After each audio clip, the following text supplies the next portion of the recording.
Kau bilang kau menang debat lawan domba yang sesat. Kau bilang banyak yang tobat. Yang ketiga nanti mengenai Agustan, ya persiapkan juga, ada kemungkinan ditolak Pak Paul gitu. Ada kemungkinan ditolak karena ya si Hani Christian kan baru datang, bisa saja ditolak gitu.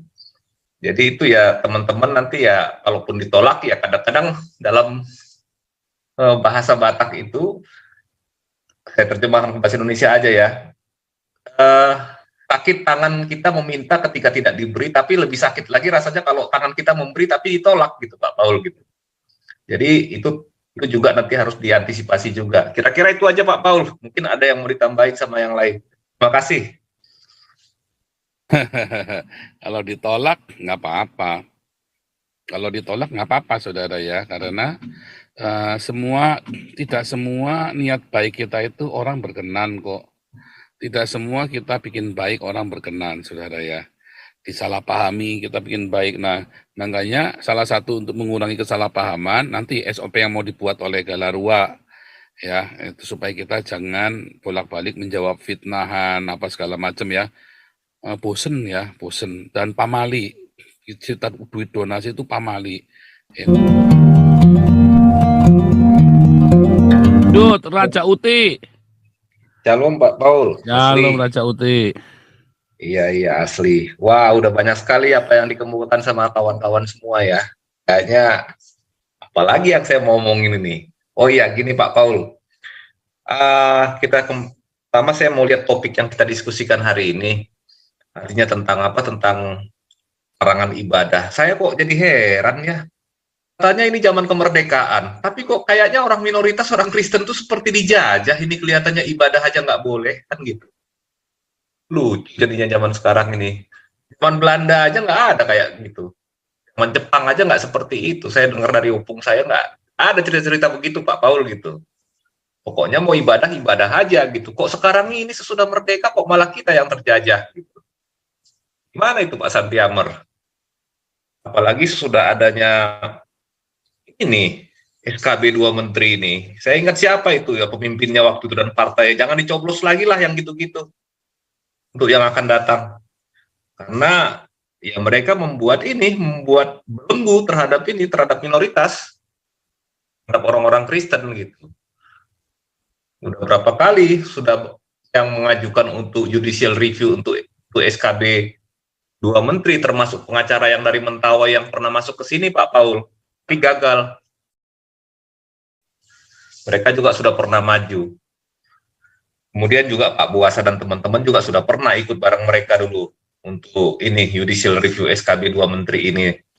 Padahal janji kampanye presiden pada waktu itu adalah menghapus SKB 2 menteri gitu ya. Nanti presiden yang akan datang kalau dia nggak bisa janji tertulis seperti itu, mending nggak usah dipilih Pak, siapapun dia gitu.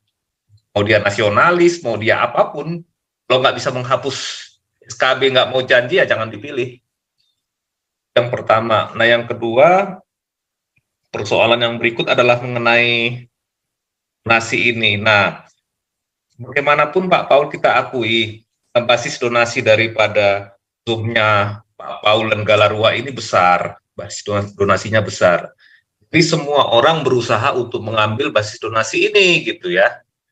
Termasuk melancarkan fitnah-fitnah seperti yang dilakukan oleh sang debitur. Dia ada fitnah baru, saya dengar dia katakan bahwa udah sebulan kita mengumpulkan donasi buat anak Batak. Kapan? Sebulan yang lalu saya nongkrong di sini nggak pernah dengar apa-apa kok. Itu kan cuma fitnah. Tapi kalau kolam renang yang dia buat baptis itu untuk menutupi busukannya jelas. Kita lihat gitu.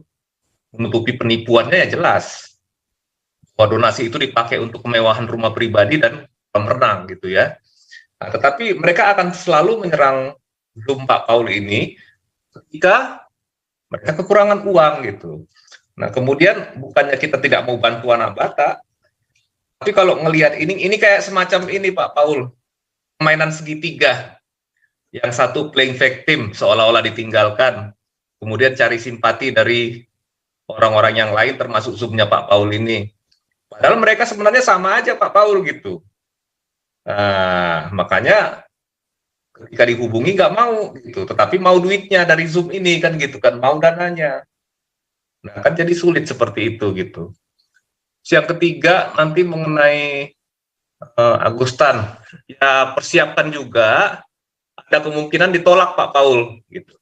Ada kemungkinan ditolak karena ya si Hani Christian kan baru datang, bisa saja ditolak gitu. Jadi itu ya teman-teman nanti ya kalaupun ditolak ya kadang-kadang dalam bahasa Batak itu, saya terjemahkan ke bahasa Indonesia aja ya, eh, sakit tangan kita meminta ketika tidak diberi, tapi lebih sakit lagi rasanya kalau tangan kita memberi tapi ditolak gitu Pak Paul gitu.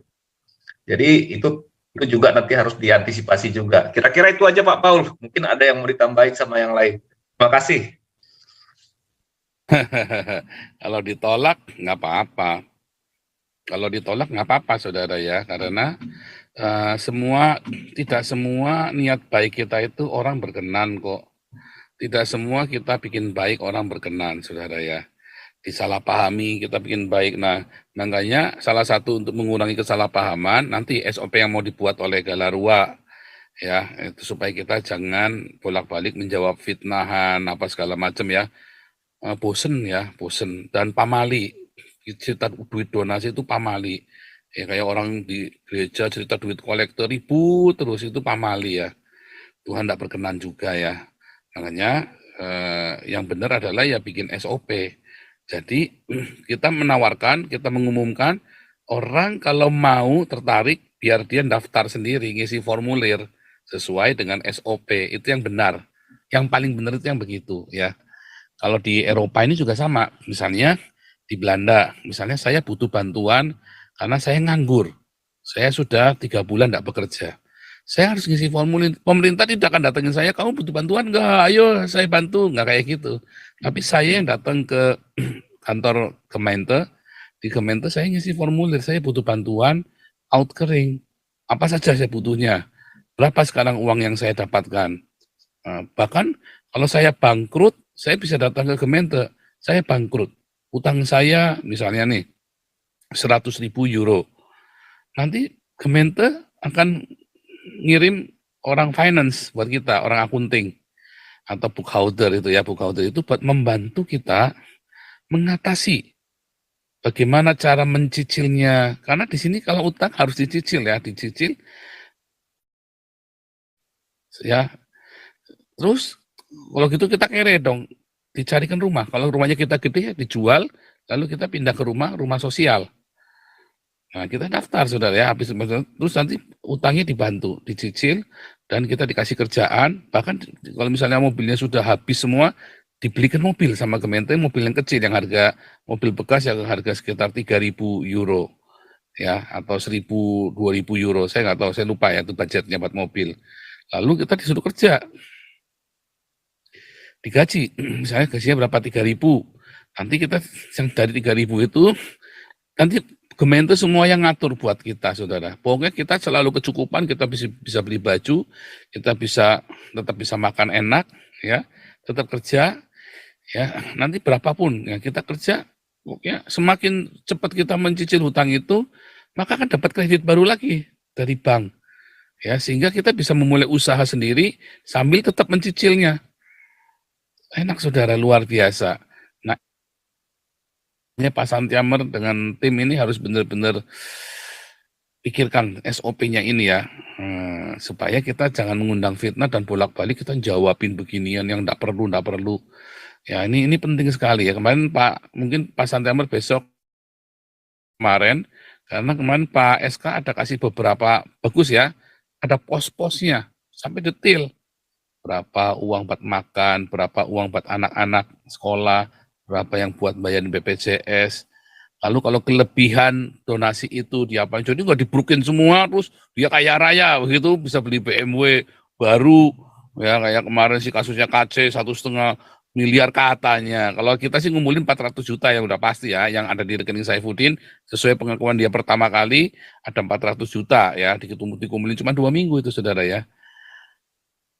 Nah, jelas buat apa, jadi nggak harus rebutan donasi matanya hijau, kita tetap bantu tidak akan kekurangan, bahkan anak isinya tetap bisa sekolah, anaknya isinya tetap bisa makan. Kalau dia ada kontrakan rumah, bisa kita bayarin kontrakannya kayak Pak Apolli Darmawan. Ya, kita atur semua keuangannya. Walaupun karena belum ada SOP, tetap nanti sisa uang itu kita berikan ke Pak Darmawan. Sama nanti kalau anak Batak ini keluar dari penjara, misalnya ini contoh ya, ya kita sisa donasi itu kita berapa buat dia, supaya dia bisa memulai pekerjaan yang baru, mau dimodalin, bisa kerja yang layak, seperti itu, saudara. Jadi itu memang SOP itu penting, ya. Nah, kalau misalnya sekarang ini kondisi kita, ya pokoknya kita sudah tutup buku buat anak Batak, ya. Habis mau gimana lagi, ya kan? Istrinya sendiri yang sudah nggak mau, ya kan, yang tidak mau dikontak, kita juga sudah difitnah-fitnah ke sana kemari, ya kita nggak mau ikut-ikut lagi. Ya salah dia sendiri, percaya salah kepada salah orang, ya si anak Batak ini. Dari awal kita sudah, ya nggak apa-apa ya. Setiap PLU juga sama, kita mau bantu. Tapi kan langsung, oh, sudah ada yang ini, ya udah kita nggak urusan. Bahkan Pak Khairul Anwar pun sudah saya utus ke sana. Ya, dia pun udah malas ngurusin Gratia PLO akhirnya kan. Nah, ya kita nggak mau. Nah, sama ya semua. SOP itu penting. Nah, oh iya Bu Linda, saldonya Galarua berapa ya jadinya total ya per hari ini ya, kira-kira ya? Tadi pagi sekitar 74. Kita 74 ya. 4 juta. Ya, luar biasa ya. Tuh, saudara. Di Damaris ada sekitar 400 juta, saudara ya. Sama di Damarkasi ada sekitar 160 jutaan. Coba saudara lihat. Kita tidak kekurangan uang, saudara ya. Nah, kita untuk operasional kita selalu ada uang. Kenapa? Karena masyarakat percaya kepada kita, ya, dengan sistem kontrol keuangan yang bagus, ya. Tapi balik lagi, saudara ya. Sebenarnya ini buat apa sih yayasan-yayasan ini? Karena kita melihat ada ketimpangan-ketimpangan yang seharusnya menjadi tanggung jawab gereja. Tapi gereja tidak melakukannya. Makanya kita hadir, saudara. Supaya orang belajar sama kami. Ini loh yang namanya gereja. Ini loh yang namanya komunitas Kristen. Makanya penggunaan uang itu kita hati-hati sekali. Kalau Anda lihat dokter medsos, ya banyak pasien-pasien kita di dokter medsos, saudara. Yang kita kasih kursi roda, yang orangnya mau rendah hati, datang sama kita, ngikutin aturannya. Lah kalau nggak ikut aturan kita nggak bisa bantu. Karena ada SOP tadi. Ya, nanti SOP itu ada di website ya. Jadi ada satu page khusus untuk SOP untuk pertolongan ya, baik bantuan hukum, bantuan keuangan, semua ya. Bantuan keuangan, bantuan hukum itu selalu ada SOP-nya nanti satu Mai itu Embun Pagi, Damaris, Damarkasi semua itu ada bagian itu. Nanti saling ngeling satu sama lain. Ya dilingkan satu sama lain. Begitu ada kerjasama, networking, walaupun orangnya beda-beda ya. Itu nanti bagus itu tadi ya. Nah, nanti kita nanti semua yayasan kita ada websitenya dan ngeling satu sama lain untuk bantuan hukum langsung kontak Galarua. Bantuan keuangan yang non-Kristen langsung ke Damaris. Yang Kristen langsung lari ke Embun Pagi. Contoh begitu ya. Atau untuk bantuan pelayanan penginjilan langsung ngelingnya ke Damarkasi. Gitu saudara. Ya, kita yang di Malang itu kalau nggak salah kita sempat support ya, dan kita masih tetap mau support. Ya, tapi kemarin ada sedikit kendala, miskomunikasi, ada lost kontak ya. Nah ini lagi dijalin lagi sama Ketua Galarua Pak Alex dan Pak Tobing mau ke sana lagi supaya ada kita maintain sama hamba Tuhan di sana, pendeta-pendeta yang sudah melayani di sana. Kita maintain, saudara. Nah itu penting ya, kita mau maintain. Nah itu caranya begitu ya. Nih Pak Enardo nih mau buka ke Kalimantan penginjilan, kita support ya, dibikin pembicaraan lalu apa yang bisa kita lakukan. Ya kan, kalau perlu Ardo kita kirim ke Kalimantan untuk jadi full timer di sana kalau perlu, saudara ya. Begitu caranya ya, saudara. Karena apa, saudara? Ya, Mas Yodi. Jadi gini, sebetulnya model yang dilakukan terhadap Pak Apolinaris ini, itu kan udah realnya ya Pak ya. itu bisa Iya. sebagian masuk ke dalam SOP ya. Itu kan bagian banyak yang bagus, yang langkah-langkah yang dilakukan oleh kita di Bandung untuk Pak Apolinaris itu bisa masuk ke dalam SOP. Ya, mungkin nanti dilengkapi lagi dengan yang lain-lainnya Tinggal gitu ya. dituliskan ya, yang pola yang sudah kita lakukan ya. Pola Artinya, ya sebagian ini bagus ya, loh. mungkin ada Ini masih ada contoh yang bagus kurang. ya. Itu bisa dimasukkan lah Pak. Terus kemudian ya kalau untuk anak Batak bukannya berarti Zoom kita ini nggak mau bantu, tetapi kalau dia nggak bisa melepaskan diri dari pengaruhnya sang debitur dan mosi, ya lebih baik jangan Pak Paul. Jangan sampai nanti lembu yang punya susu, kambing yang punya Iya. nama gitu. Jangan Pak, jangan dikerjakan, biarkan aja karena mereka itu gregetan Pak, nggak bisa ngambil basis donasinya Pak Paul gitu. Iya, karena kita sudah solid ya.